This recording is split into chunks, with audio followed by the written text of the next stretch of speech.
Hello दोस्तों, स्वागत है आपका हमारे यूट्यूब चैनल इजी स्टडी में। तो दोस्तों, आज हम बताने जा रहे हैं क्लास 9 का प्रश्नावली 1.2। तो दोस्तों, यहाँ पे देखिए, हम आप लोग को प्रश्न दिखा दे रहे हैं। तो दोस्तों, ये जो प्रश्न है, ये जो है ये लिखा है नीचे दिए गए कथन सत्य है या असत्य है, कारण के साथ अपने उत्तर दीजिए। और दोस्तों, यहाँ पे देखिए टोटल 3 क्वेश्चन दिया है दोस्तों। तो दोस्तों, एकदम सिंपल तरीका से बताएंगे आप लोगों को, बहुत इजी क्वेश्चन है इसमें। तो दोस्तों, यहाँ पे देखिए लिखा है प्रत्येक अपरिमेय संख्या एक वास्तविक संख्या होती है। तो दोस्तों, हम पहले ही से क्वेश्चन उतार कर रेडी रखे हैं कि टाइम का बचत होगा। तो दोस्तों, यहाँ पे बोल रहा है प्रत्येक अपरिमेय संख्या एक वास्तविक संख्या होती है। तो दोस्तों, आप लोग को पता होगा कि परिमेय संख्या और अपरिमेय संख्या मिलता है तो बनता है वास्तविक संख्या। तो दोस्तों, यहाँ पे क्वेश्चन क्या कह रहा है? प्रत्येक अपरिमेय संख्या एक वास्तविक संख्या होता है। तो दोस्तों, आप लोग कहेंगे हाँ, कहेंगे दोस्तों आप लोग हाँ, हाँ यानी सत्य है, कहेंगे हाँ यानी सत्य है। क्योंकि क्योंकि क्योंकि परिमेय और अपरिमेय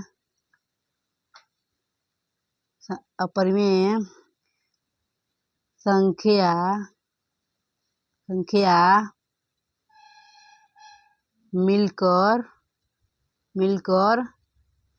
एक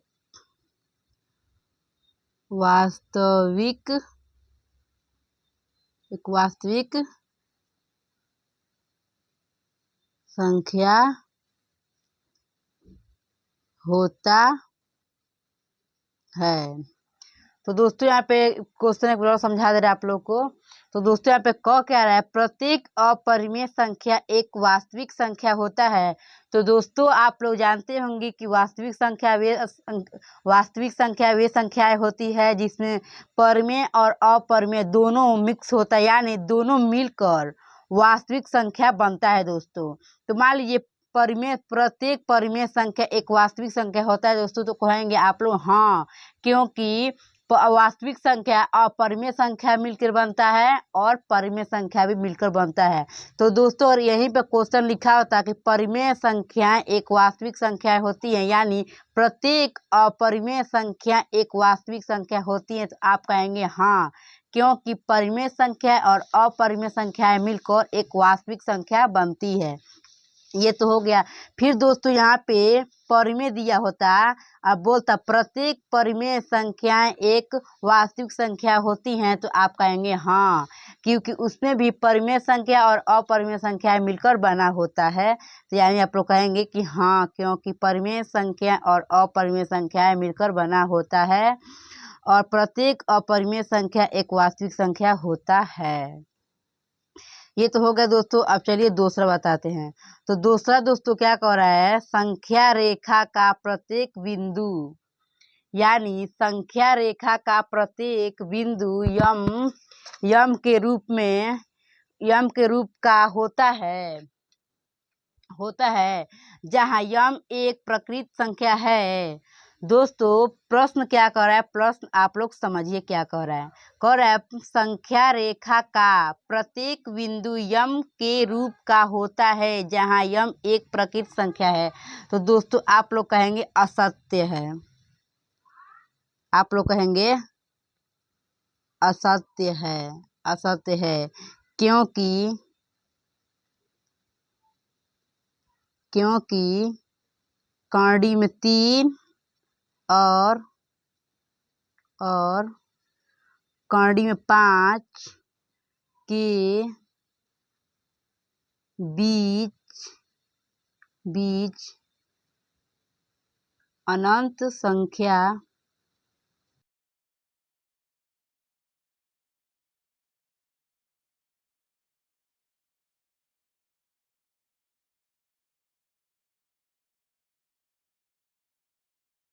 तो दोस्तों जहाँ यम यम के रूप के नहीं होता है, जहाँ यम एक पूर्णांक है। तो दोस्तों क्वेश्चन क्या कह रहा है, संख्या रेखा का प्रत्येक बिंदु यम के रूप का होता है जहाँ यम एक प्रकृत संख्या है। तो दोस्तों आप कहेंगे असत्य है, क्योंकि 3 और 5 के बीच यानी दो संख्याओं के बीच में अनंत परिमेय संख्या ज्ञात हो सकता है दोस्तों। तो देखिए 3 और 5 के बीच अनंत संख्याएं होती हैं जो कि यम एक रूप के नहीं होता है, यम एक के रूप के नहीं होता है, जहाँ यम एक पूर्णांक संख्या होता है दोस्तों। ये तो आशा करते हुए कि दोस्तों आप लोग समझ में आ गया होगा। अब दोस्तों बताने जा रही हैं ये संख्या है जो पहला का तीसरा है। तो दोस्तों इसमें क्या कह रहा है, प्रत्येक वास्तविक संख्या एक अपरिमेय संख्याएं होती हैं। तो दोस्तों आप लोग कहेंगे असत्य है, क्योंकि दोस्तों क्वेश्चन क्या कर यहाँ पे प्रत्येक वास्तविक संख्या एक अपरिमेय संख्या होती हैं। तो दोस्तों आप लोग कहेंगे नहीं, क्योंकि परिमेय संख्या और अपरिमेय संख्या मिलकर बना होता है। तो केवल जो एक और है वास्तविक संख्या एक अपरिमेय संख्या होती हैं। तो आप कहेंगे असत्य है,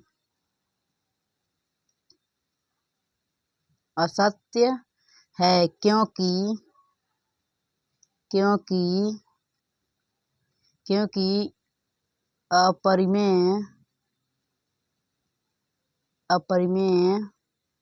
अपरिमेय संख्याएं केवल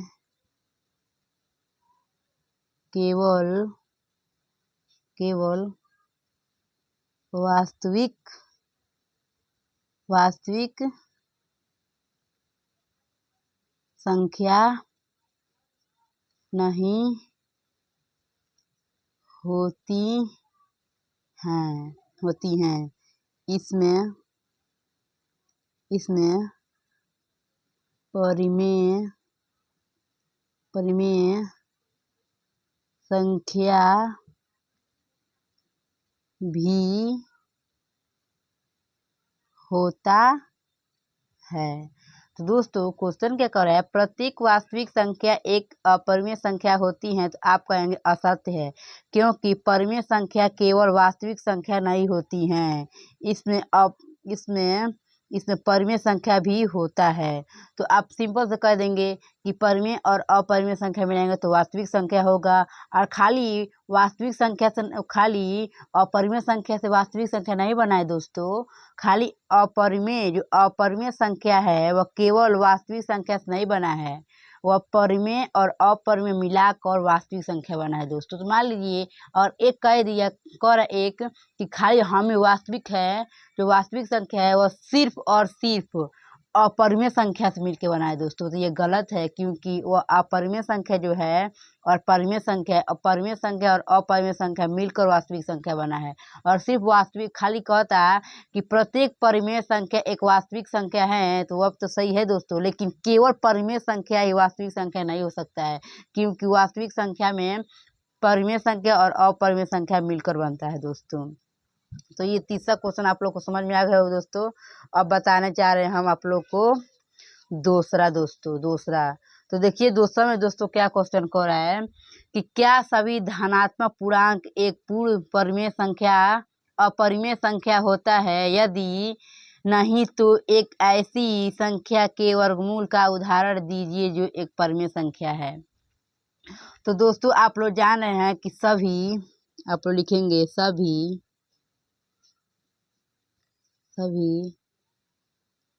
धनात्मक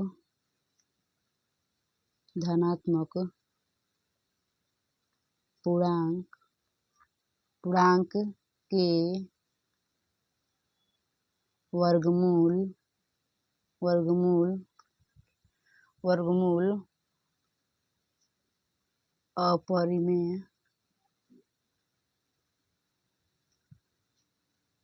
अपरिमेय होते हैं, यानी सभी धनात्मक पूर्णांक एक वर्गमूल परिमेय संख्या होती हैं, अपरिमेय संख्या होती है दोस्तों। तो आप लोग यहाँ पे उदाहरण में देख सकते हैं, बोल रहा है क्वेश्चन कि क्या सभी धनात्मक पूर्णांक क्या सभी धनात्मक पूर्णांक के वर्गमूल अपरिमेय संख्या होते हैं? यदि नहीं तो एक ऐसी संख्या के वर्गमूल का उदाहरण दीजिए जो एक परिमेय संख्या है।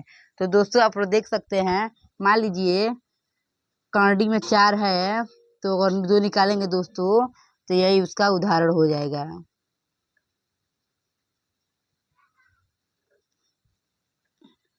तो दोस्तों ये हो नहीं गया वर्गमूल, तो ये दोस्तों यहाँ पे देखिए वह पूर्ण के वर्गमूल अपरिमेय संख्या होता है। तो दोस्तों अपरिमेय संख्या भी हो जाएगा।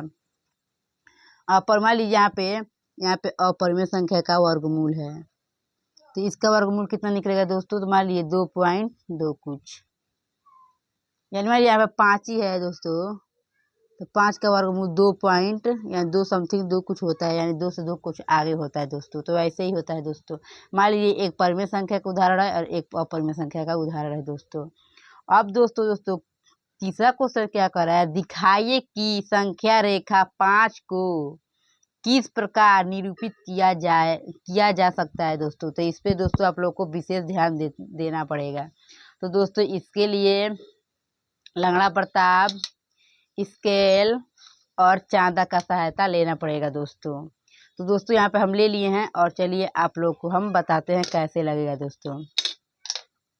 तो दोस्तों कर्णी 5 को किस प्रकार निरूपित किया जाए। तो दोस्तों यहाँ पे देखिए हम कोई भी मतलब कितना भी खींच लेंगे चिन्ह। मान लीजिए हम खींच दे रहे हैं यहाँ पे, कितना भी खींच दे रहे हैं यहाँ पे हम,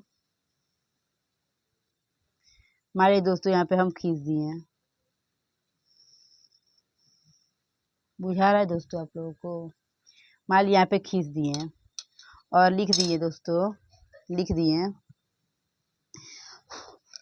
माइनस, मान लीजिए यहाँ पे लिखे हैं 0 लिखे 1 2 3 4।